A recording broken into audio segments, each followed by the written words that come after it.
Hey, it's Scott Petrak with another episode of the Brown Zone Coverage Podcast.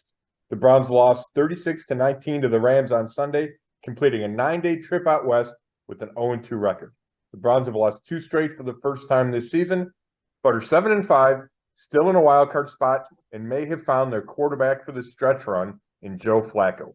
Here to discuss, as always, is Dave Chudowsky of the WKYC Morning News, and filling in sports a couple days this week. What's up, Chud? That's right. If Joe Flacco can come back, I can come back to sports. No question. Yeah, filling in. We're taping this Tuesday afternoon. I did sports on Monday, doing it again today. And yeah, it's weird. I mean, gosh, 11 years in the sports department, leave for the morning show. Been doing that for 5 years. So it's definitely weird. I mean, flipping my schedule and going back and doing, what I was brought up doing, sports department for sure. So yeah, definitely interesting. But Scott, good to have you back on the East Coast. Now, did you sit in the press box or were you hanging out with LeBron and Machine Gun Kelly? Yeah, no, I was in the press box, Chud. Yeah, I did not get that invitation. Because I know you hang out with the elite when you go on the road. So well, I think Joe Flacco's elite, right? Wasn't that the argument forever? I talked to him on the road a little bit. There you go. Petrak and Flacco. Yeah. I'll tell you what, it's cool out in LA though, buddy. I'd never been there. Yeah, was it? It's fun. Good time? Yeah, I mean, a lot of work, but yeah, I got to look at the ocean for a little bit, walk around UCLA. It was good. The weather was great.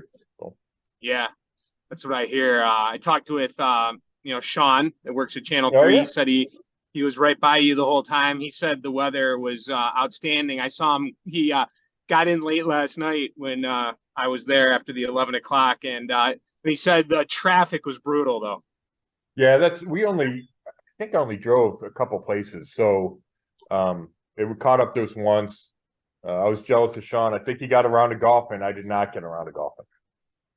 Oh, okay. All right. Well, I thought you'd find a way to sneak it in, but oh well. Yeah, working too hard, Chud. Yeah. Well, we have a lot of things to break down. We're going to get to Trevor Lawrence. I think that's going to be one of the hottest things we talk about on this podcast. Obviously, you got hurt last night. We'll get to that. But I think before we get to that, let's, just talk about the game. We're just 2 days removed from that. And I think for me, and obviously I got it wrong. I picked the Browns. You got it right. You picked the Rams. So we're back to tied up there at predictions. But this isn't about us. This is about the Browns. But I think the main thing I want to say is hot topics for me. Obviously, we're going to get to Flacco. We're going to get to the defense. There's a lot of things we're going to get to. But, Scott, this is what I forgot about. And I don't know if I forgot about it, but I forgot to put it more into my analyzation of the game is just how much different of a team they're on the road than when they're at home. Yeah, and Chud, early in the year, somebody mentioned it to me, and especially defensively, right? And I dismissed it. It had been like a game or two. I was like, they played well in Pittsburgh in the week 2 in the first road game. Gave up that long touchdown to Pickens. Other than that, they played well. But then I think the next game was the Indianapolis game, and it didn't play well. The defense didn't play well. And now there's like a string, like a trend, maybe more than a trend. It's a history of the defense not playing as well on the road. And now it's not awful. 399 yards is not good, which is what they gave up to the Rams. But it's 20 points midway through the fourth quarter. Then there's a couple of field position issues, right? The interception returned to the 24, I think. And then they go for it on fourth down and get stopped. And that leads to another short field and a touchdown. So the final score is skewed. But that doesn't change the fact that the Browns just haven't been nearly as good and just not nearly as dominant. Right at home, they've been dominant, that defense. On the road, that's not the case. And, we asked a bunch of guys last week, and, part of it is you don't have the energy of the home crowd. Part of it is you don't have the noise, right, when the other team's trying to snap. So they might have to go silent count. There's a better get off for your pass rushers. When the Browns are on the road, it's quiet. They can change cadence. You can get a guy. You have to worry about jumping off sides. You're a step slower, but those don't seem to me like they should be giant factors. But apparently they are, and they're dealing with a couple of injuries. Denzel Ward hasn't played the last 2 games. Myles Garrett played a bunch. What didn't seem quite the same, although I'm rewatching it. and he looks kind of healthy. The Rams just did a good job of trying to take him out of the game. But you're right. It's been enough. We have enough examples where it's not just a blip. It's something they're going to have to correct because they're going to go on the road a couple more times this year, and they're going to need to win some games. Now, do you think it's as simple as just saying, hey, if you have Denzel Ward out there and you have Myles Garrett 100%, that solves the problem, or do you think it goes beyond that? I think it goes beyond. That's a huge part, and especially Denzel Ward. They've missed Denzel Ward the last 2 weeks, and just a couple of big plays in the Rams game. The 70-yard touchdown for Nakua. Maybe Denzel's closer in coverage there, and he doesn't beat. I don't know if there's zone there, but you're missing your best cover corner. And then there's a 30-yard play to Demarcus Robinson on 2nd and 20, and Mike Ford Jr. is in the game instead of Denzel Ward. It looks like he misses a jam at the line of scrimmage. They're playing cover 2, and then gets caught with Matthew Stafford, the Rams quarterback, looks short right, and Ford kind of pauses and lets Demarcus Robinson get behind him. Well, first of all, Denzel Ward probably doesn't miss the jam. They might be playing man there because you have your best cover corner. But even if you're playing zone, he's probably smart enough and experienced enough that he drops deeper because it is 2nd and 20. Let him complete a pass underneath, come up and make a tackle. Instead, Ford pauses, lets the guy get behind him. It's a 30-yard completion. They score 2 plays later, score a touchdown. So I think you do miss Denzel Ward for sure. But I don't think it's as simple as that. There's the pass rush hasn't been what it had been, the last couple of weeks. Myles Garrett does not get the help that he did up front earlier. There's some big plays. Like that's to me the kind of the thread through all the struggles on the road defensively is they're giving up big plays. And that I just wouldn't blame that on Denzel Ward. Maybe it's just bad luck. You get caught in a bad call, right? The 70-yarder, Jim Schwartz had both safeties at the line of scrimmage. Stafford audibled, and then they got beat. So, that's just a good play call. They've run up against 2 really good play callers and 2 really good quarterbacks the last 2 weeks. I think that plays into it. So there's a lot of factors. I don't think it means the defense is garbage. I don't think it means the defense can't be dominant again as long as Ward and Garrett are healthy. But I don't think it's quite as simple as just saying they don't have Denzel Ward.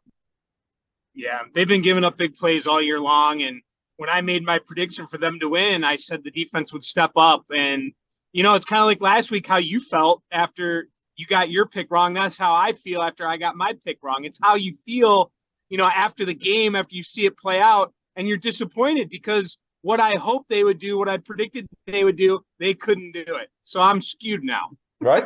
I know you got to get past that, but it takes a while. Yeah, you're right. So, Mary Kay Cabot brought up last night on the Point After, which I did yesterday in the 7 o'clock news on Channel 3. I brought the defense up to her, and she brought up a good point, and she mentioned how, a lot of the games where the defense has been dominant weren't against some of the more elite quarterbacks in the NFL, and they've struggled when they've played some of the better ones. Yeah, she's been talking about that for a while, and I fought her on that. Because I didn't think the sample size was big enough, and I think you can only play who you go against, right? It's not their fault Joe Burrow had a bum calf, and they played great against Joe Burrow. They played great in week 2, but it is Kenny Pickett, right? So, I think I'm kind of torn on this because I think you play who you play and you dominate. And if you dominate, you dominate. Like, you can't take that away just because they played Clayton Tune with the Cardinals, right? Like, that doesn't, to me, diminish what was a historic performance, right? They give up 58 yards total offense. But you can't just throw out the fact that the last 2 weeks they played good quarterbacks and gave up yardage, right? I mean, against Russell Wilson, it was only 162 passing yards, right? It was 269 total yards. Like, that's not like a huge game, right? The offense didn't do many favors that game with the takeaways. Matthew Stafford got him for 327. 240 passing. 240 passing. I'm sorry, I'm looking at the Browns. 399. Last week, Russell Wilson only threw for 125, but they gave up 169 on the ground. Lamar, they beat Lamar in Baltimore. That was a good performance. You know, Geno Smith, Gardner Minshew, they both had decent days on the road. You know, I think part of it is good quarterbacks and really good quarterbacks. They're good against a lot of defenses, right? It's tough to shut those guys down. You get good play caller and Sean McVay and Sean Payton. You get a good quarterback, like you're going to give up some yards. So I kind of go back and forth. I don't think it's like they're only good against bad quarterbacks. I think just by nature, you're going to give up more yards to good quarterbacks. But, you know, we did talk a little about, hey, is this, you know, an historic defense? Is these are 85 Bears? They're not. And we know that for sure now. They're not. Now, it doesn't mean they can't bottle that for a week or two. But they're going to have to show me a lot more over these final 5 games to kind of raise my opinion of them back to where it was a couple of weeks ago, if that makes sense. Well, how many times did I bring that up to you early in the year? Right. I mean, many times. Many times. I'm hanging my hat on that one. Now, when they do play well, though, what a difference it is. So, you know, like you said, they don't necessarily have to be elite or championship level, but they can be close to that. But they're going to have to be, I think, here the rest of the way out. Man, so many different. I'm sorry, Chud. They're going to have to be better, right? Obviously, like you said. And I do think it's important to remember that this is a long season, and the numbers tend to average out over a long season.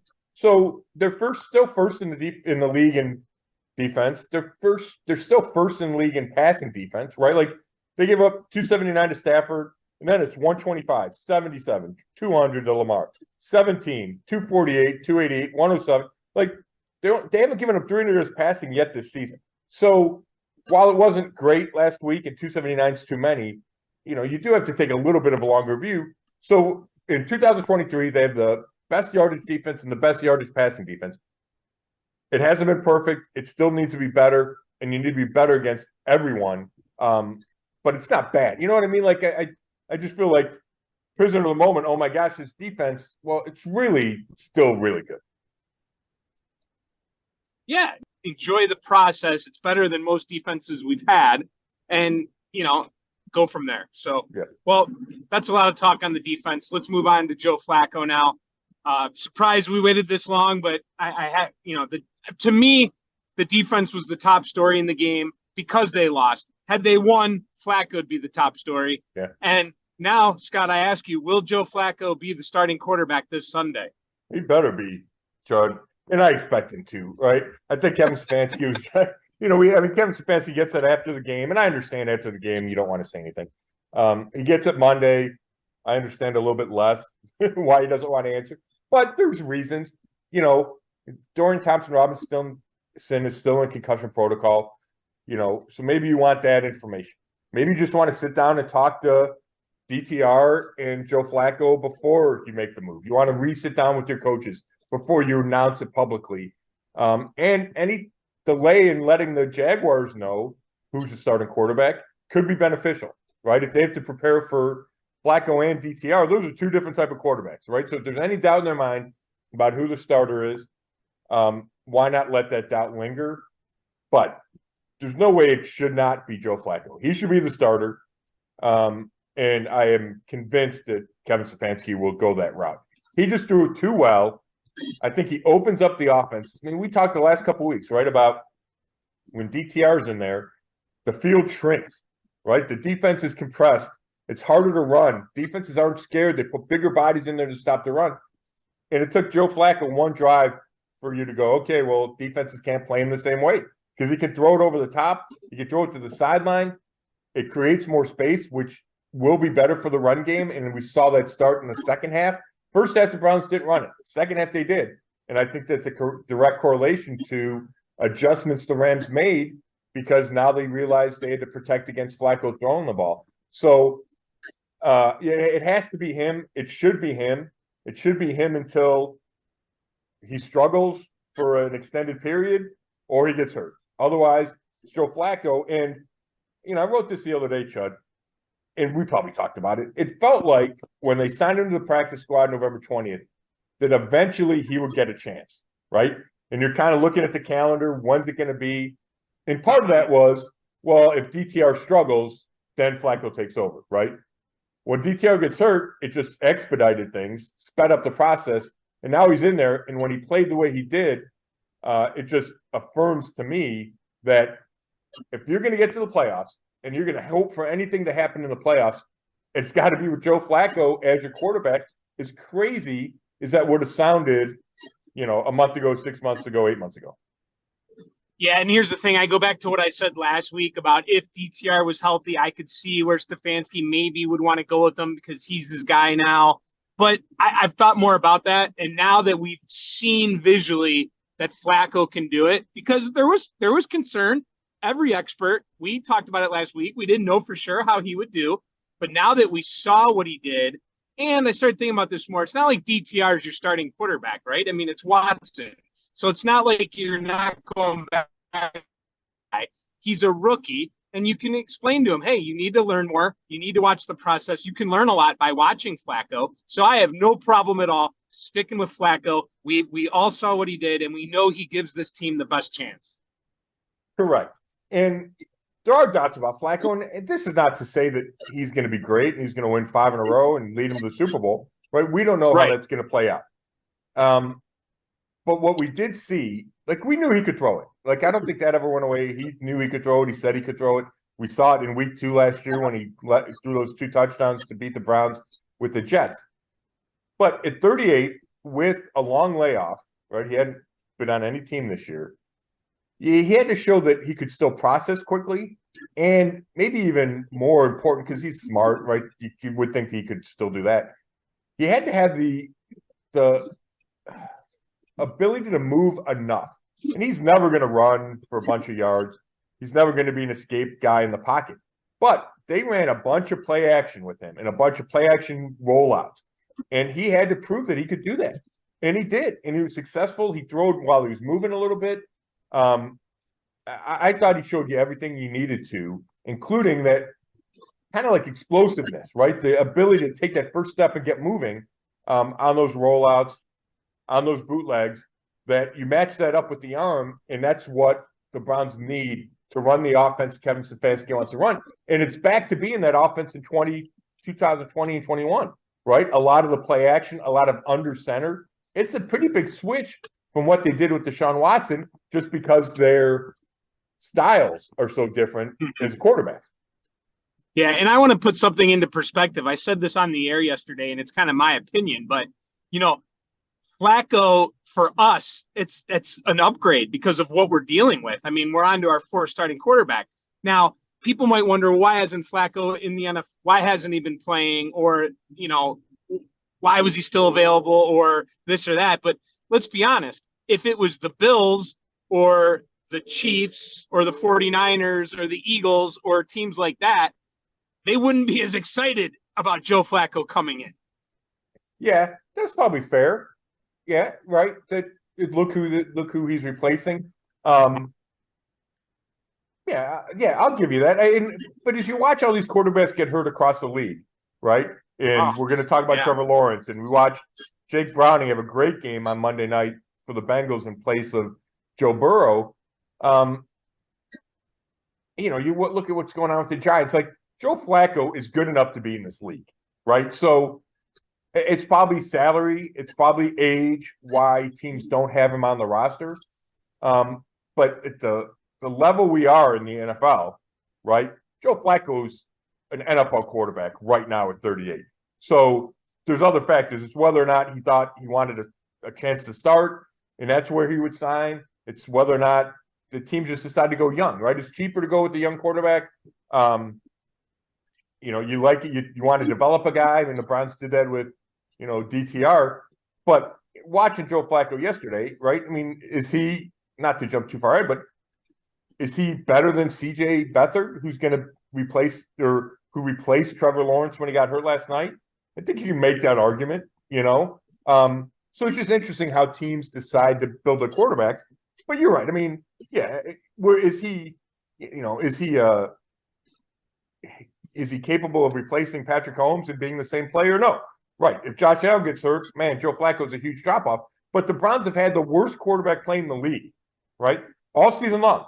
Despite Deshaun Watson having a couple of good games before he got hurt, the Browns had the worst passer rating in the league. And it wasn't really that close before the Rams game. So that you're right about that. So it's if he plays well, it's a jump, even though they're 7-5, because of what he's replacing. Although you have to factor in Deshaun Watson was starting to play well. You could see where you thought this team could go, and that's why that was devastating.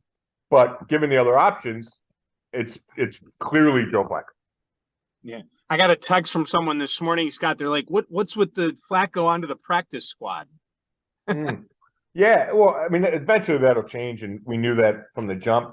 It's nowadays, that's one of the things, and I think it's directly related to COVID, and they just like the change and they're going to keep it. With the expanded practice squad, you can put more guys there, number one. They've relaxed the rules about the veterans that you can have on the practice squad, and that helps, right? Like, I mean, the Browns they're going to have to activate him at some point to the active roster.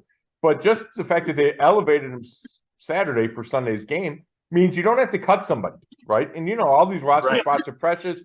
If you get the injuries pile up, you need all your guys. So eventually they're going to have to cut somebody. Now, like, they could decide to cut P.J. Walker and bring him back on the practice squad, perhaps. Maybe they cut a backup offensive lineman, whatever. But it does give you the flexibility that, I think the average fan, doesn't care about. But I know Andrew Berry, the GM, does, right? I think it's a handy tool for him. Yeah. Anything else on Flacco before I ask you some other things about the game? No, I think we covered it. I'm sure I got this point across, but I was just really impressed by him and how well he threw it. And I think that does provide hope for the rest of the season, because if he plays like that and limits his turnovers, right? He had the one big one, and I'm glad it dawned on me. Like, that's a bad turnover. That interception, crucial part of the game. He tried to force it, take a shot. There's two underneath guys are covered. He should have thrown it out of bounds or tucked it and scrambled for a couple of yards. Huge play in the game. You're going to get a little of that with him because he trusts his arms so much. But he needs to protect the ball. But if he protects the ball and throw it like he did Sunday, which I believe he'll continue to throw it that way because he always has, that's going to give this team a chance. And if the defense plays better and they can run it a little better, which they should with the space created, like, that's the recipe. There's still going to be tight games. They're still going to have to play well. Like, things are going to have to go their way, get a couple of breaks. But I think he gives them that chance. Scott, bottom line, and you said this too when you predicted them to lose. You said, don't panic. It would be okay. You're still all right. And I agree with you. I think it's not the end of the world that they lost this game. It certainly would have helped. It would have been a lot better, but they're still okay. 7-5. The schedule's not that hard. It's easier if you don't have Trevor Lawrence to play against Jacksonville, right, on Sunday. They're still in the 6th spot in the wild card race. Yeah, Chud, I think it's still there. 0-2 is rough. You got to get out of this. You got to get out of this downward spiral, right? And I don't know if it's too much to call it a downward spiral. It's only 2 losses, but first time they lost 2. You can't let it become 3, because the bigger it gets, the harder it is to turn that ship around. But it's 7-5. The schedule they have, some optimism at quarterback. I do think they're still fine, and I think they believe that they're still fine. All right, Scott, a few more things here before we get on to the Jags. You got a fun McVay story, I guess, huh? Yeah, it was funny. A couple of us were walking out of a post-game interview room, and there's this, it's a giant tunnel under the stadium, and all of a sudden somebody's like, hey, get out of the way, get out of the way. And we're walking kind of right next to Myles Garrett, and this Escalade stops, rolls down the window, and it's McVay, and he's getting driven out, and he reaches, kind of leans over, and he says to Myles, hey, I want you to know that you ruined my bleeping week just worrying about you.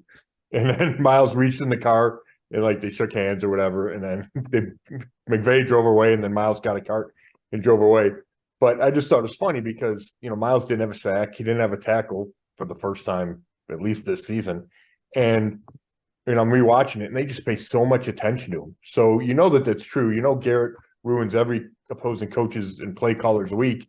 But McVay did a good job concentrating enough guys and then running. He ran a bunch of plays the other direction to just neutralize, Myles Garrett and the impact that he can have on a game. Yeah, no doubt. It's kind of like what Belichick does to the star offensive player on the other side. Right, right. Takes them out of the game. Yeah. Well, not a fun story has been the injuries. And obviously we don't, Garrett's not 100%. We talked about Denzel Ward, Amari Cooper, first ribs, now concussion. Yeah, and that's a big one. It's too early to tell if he'll be able to play Sunday against the Jaguars. It's so hard with the concussion. Nowadays, it's tough to clear in a week. We'll find out, I'm sure, as we go along this week. But they missed him when he went out, and they're going to miss him if he has to, if he doesn't play this week. He's so valuable to that offense. And we've talked about it before, Chud, the maybe lack of big-time depth in that receiving core, right? We've talked about, should they trade for a guy? Should they add a guy? Then they trade Donovan Peoples-Jones at the deadline. So you're down to Cooper. So if he doesn't play, it's Elijah Moore. It's the rookie Cedric Tillman. It's David Bell. Maybe Marquise Goodwin comes back. He's missed the last month with the concussion. You got Austin Watkins Jr. on the practice squad. And then it's a lot more tight ends. So you need, if Cooper doesn't play, you need Elijah Moore and you need David Njoku to really step up. And then next behind them would be Cedric Tillman, because you got to give Joe Flacco options. Now, the good thing is Flacco completed passes to 9 receivers. So that shows that he can run the offense. He can look for the open guy. He's not locked in on one specific player. But when you're losing your best guy and the other team knows it ahead of time, that means they're going to change things up. And then it becomes a lot more about scheme than player, right? Kevin Stefanski likes to say, hey, I call a play for the player, like the guy's going to beat somebody. Well, then it becomes you got to scheme guys open because you don't trust your receivers, to beat man-to-man coverage or just to beat coverage. I'm looking at the depth chart, James Prochet II, right? The punt returner. He's another option, but he hasn't been here long. He hasn't played a ton of receivers. So they would miss Cooper, and they would need Elijah Moore and David Njoku to really have an impact. Let me ask you this. Have we talked about this yet? This nugget, how many touchdowns the Browns have to their wide receivers this year? I don't think we have, Chud. It's not many, is it? It's 3. Yeah. 3. I mean, I think it's 2 Amari and 1 for Elijah, I think. Yeah, I'm looking up right now. It's Stefanski was asked about that the other day and said, we don't care where they come from, right, as long as they come. But, the passing game has struggled all year. And we can argue whether or not that's the receivers or the quarterback, right? And it's a little chicken in the egg argument. And I would start with the quarterbacks. If the quarterbacks just haven't been good enough, right, consistent enough. But you need to help them, right? Jerome Ford's got 3 touchdowns. Harrison Bryant's got 3. Njoku 2. And those are running back, tight end. Yeah, and then it's Cooper 2 and Moore 1. So you need more production from the passing game, and I think it's fair to say that starts with the receivers. So yeah, it's certainly worth noting, no doubt about it. Real quick before we move on to the Jags, you want to hit on that false start from the Rams game? Yeah, it's just interesting to me, Chud. First of all, it's a pivotal play. It came after the interception. Rams score, so they're up 8. But that's only 1-score game, right? 1-possession game. There's 3+ minutes left, I want to say. And it's third. They run it. It's 3rd and 1. They go to the line, less than 3rd and 1, and as a matter of fact. And Ethan Posick, the center, gets called for false start, moving the ball forward. It's the 2nd straight week that he's been hit with that false start, both in short yardage. Kevin Stefanski, we know that he's even keel, right? Doesn't get fired up very often, and that's a complaint people have. Well, I went back and watched the TV copy, and I could see some of this live too. And he is furious at that call. There's F-bombs coming out. In fact, he challenged, like the first play the Rams got when they got the ball back, he challenged and just yelled at the officials about the false start. Like, I think he challenged just so he could have more time to argue with the officials. So I asked him after the game about it, and he said very frustrated, and he went on a long explanation, and usually he doesn't criticize the officials in public, but this is how important it was to him, and not only a pivotal part in the game, but he said there's the officials are on alert because when the Eagles run that tush-push, brotherly shove on short yardage, Kelsey, the center, moves the ball forward, and I think he's been penalized a couple times for that. So now the league is looking really carefully to see if the center does that. And I did see a video on Twitter where you can see Posey kind of move the ball up twice, like he's shoves it up a little bit and then again. So that must have been what the officials saw. And I don't know it well enough to know if that's commonplace or if that should have been a penalty. But I know Stefanski talked to you can read his lips, that he talked to the officials before the game. Like, we don't do that.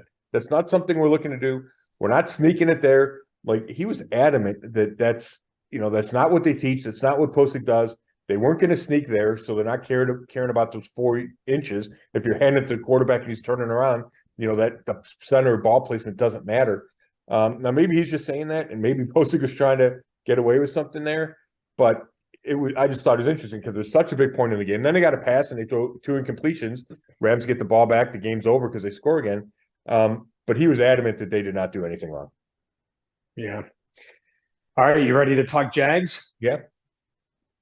The Jags are, this is incredible. I never would have thought they would have lost that game last night. We're taping this on Tuesday. Scott, they were like a 10-point favorite, no Joe Burrow. They had a chance to become the top seed in the AFC. And I know Trevor got hurt late in the game, but still they were struggling even while he was healthy to win that game. Shocking loss by the Jags. Yeah, for sure. Now, part of that is Jake Browning played so well for the Bengals, barely threw any incompletions. The Bengals ran the ball well. So, to me, that's, issues with the Jaguars defense. They gave up 491 last night. Browning threw for 335, or the team threw for 335. Cincinnati ran for 156. So, yeah, it was a surprising loss for sure. Now, I think people in Jacksonville would argue Lawrence doesn't get hurt, maybe they pull it out, right? And that's a fair argument, but it doesn't change the fact that, like you said, it was a close game. Their defense gave up a bunch of yards and points to a backup quarterback. So yeah, I think they're a good team, right? They got 8 wins. They're a little bit vulnerable, it seems like. They got a couple good wins against Houston, or they split with Houston. They beat Pittsburgh, so that's a good win. They beat Indy, so that's a pretty good win. They got blown out by San Francisco. So, I don't think they're a perfect team, or they beat Indy twice, actually. Not a perfect team, but when Lawrence plays, they're dynamic. They can be dynamic on offense. He's a good player. They got a couple receivers. Their tight end's really good. They got a good pass rusher, and Josh Allen has 13-plus sacks this year. So there's some pieces there, but coming off a tough loss and with the Trevor Lawrence injury, it's going to be interesting to see how this week goes and how they handle it when they come to Cleveland next week. Do you think he's going to play? I know we don't have the obvious answer, but when I saw that injury last night, I'm like, oh, there is no way he's going to play this Sunday with the way he, smashed his helmet and fist into the ground and needed help walking off. I thought that was going to be, and now obviously it's not as bad as it looked, high ankle sprain. And I know this is a tough guy. He's played hurt before, yes. But I got to tell you, it would be a surprise if he was out there after seeing that injury, but maybe he will. But that's a huge, huge key in this game. Oh, there's no doubt about it. I think the line I saw Sunday night, so before they played Monday night, I think the Jags were 3.5-point favorites. And then after the injury, I saw 1.5 this morning. That was before the Lawrence news. So I don't know where it's settled. I'm sure it'll continue to be in flux depending on the quarterback news out of Jacksonville. But I'm with you, Chad. I saw it, and I assumed he wasn't going to play.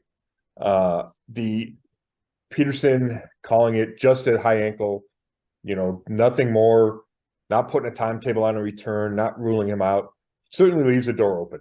Now, you have to remember it's a short week. So he gets injured at about 11 p.m. on Monday night, and he's got to play at 1 o'clock Sunday.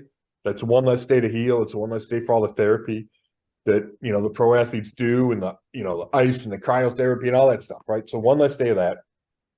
You got to get on a plane and travel. That's also, again, not easy. So I don't know. The fact that he's never missed a start in the NFL, okay, that if you're a Jacksonville fan, you go, okay, that gives you hope. It's a high ankle, so it's not like an arm thing. So maybe he can stand in the pocket. Maybe you do a bunch of shotgun snaps and he can get rid of the ball. I think it certainly, you would think, would affect his ability to run the ball. And he's a good athlete. They bootleg him, they move him.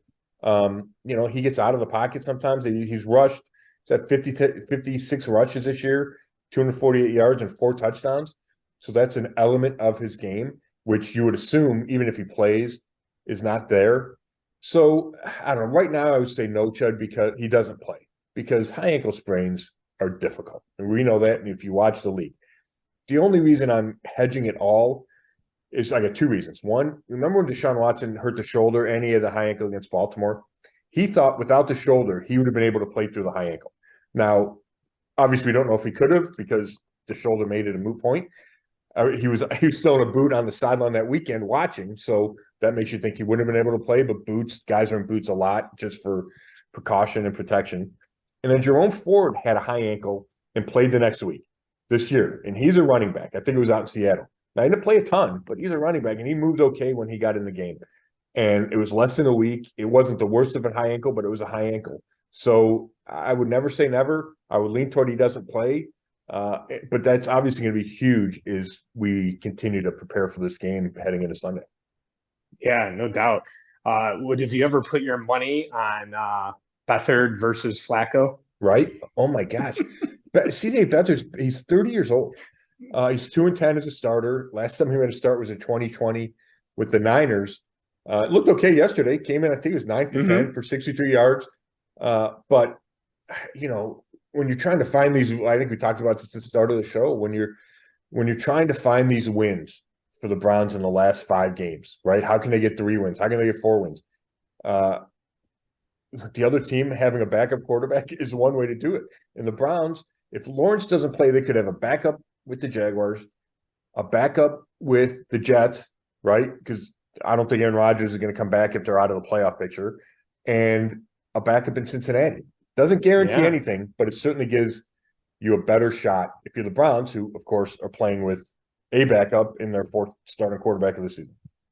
It just goes to show you too the schedule game, and we talked enough about this last week. But I mean, just it's amazing how things change week to week. I mean, listen, the Bears look a little more difficult of a win after they beat Minnesota, and now you have you might not have Trevor Lawrence, but then the Bengals game, which looked like they're going to win that at the end of the year. Now you have to start thinking, wow, they just beat Jacksonville, and their backup didn't look so bad. So it's just funny how this constantly changes every week. It's amazing, Chud. And that's a great point. I agree 100%. We did talk about that last week. The other thing it reinforces to me, it's all about how you play on a given day and in the biggest moments, right? It doesn't always matter who you have. Guys get hurt during games. Guys get hurt and they miss a game or 2 or 3. Yet there's a ton of games that come down to the wire and are decided by a handful of plays, right? Even that Rams game last week, it winds up being 36-19. It came down to about 3 plays, right? The interception, the false start was a couple of them. The Browns give up a couple of big plays. So you can still win games without your best guys. Maybe you can't win a Super Bowl. Who knows? It's way too early to talk about that. But you can still win and compete if you play clean ball, you don't turn it over, you don't commit penalties, you play good defense, right? You do all those little things, and you make a couple of critical plays at critical moments. Yeah, no question. Jacksonville is starting to play better too. I mean, I know they lost last night, but for whatever reason during the year, even when they were getting wins, Lawrence and the passing game, it just wasn't on point yet. Yeah. It was, they were kind of struggling a little bit, but they were finding some wins. But the last few weeks, they were starting to get their groove. So if Lawrence doesn't play, that's a huge break for the Browns, certainly. As we get in, I think it's prediction time, right? Yeah, let's go. All right. Unless you want to do that trivia first. Real quick. Yeah, let's do it real quick. Thanks for remembering. I think last time the question was 2016. Sashi Brown drafts 4 receivers. Can you name the 4 receivers? Oh my gosh, I'm so bad at trivia. Like, ask me something from the 19. Like, ask me the entire roster from the 1988, 87, 86 Browns. You know what? I'm gonna message Zach and tell him to give me some older questions. I hear you. Oh man! All right, Sashi Brown, the receivers. What year was it again? 2016. I already guessed the wrong one last time, so I don't want to do that again. 2006. I'm not even going to try to waste time and take a stab at it. How many did you? You should know 2 of them. I got 2, and then the other 2 I could picture, but I got their names wrong.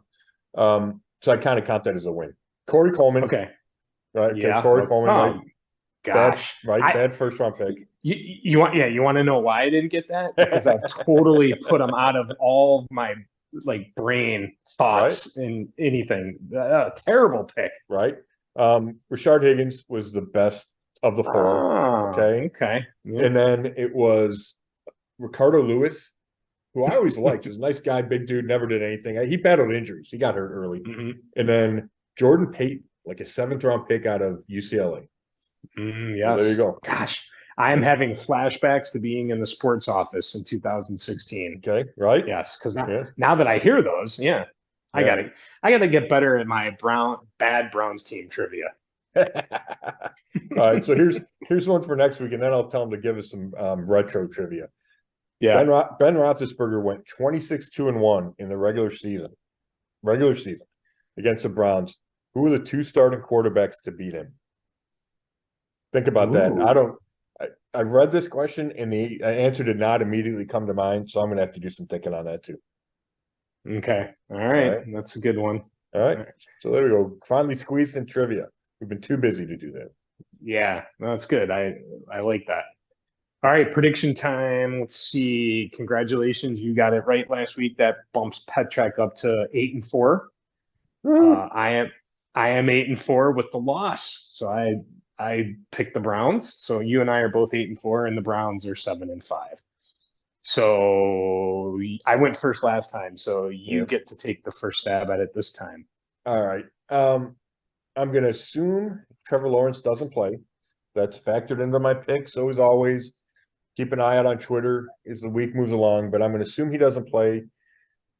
I kind of feel like you did last week, Chud, where I think the defense rebounds after a tough outing. It's back home. That's good for the Browns defense. At least it has been. Maybe Denzel Ward plays. The Jaguars are missing Christian Kirk.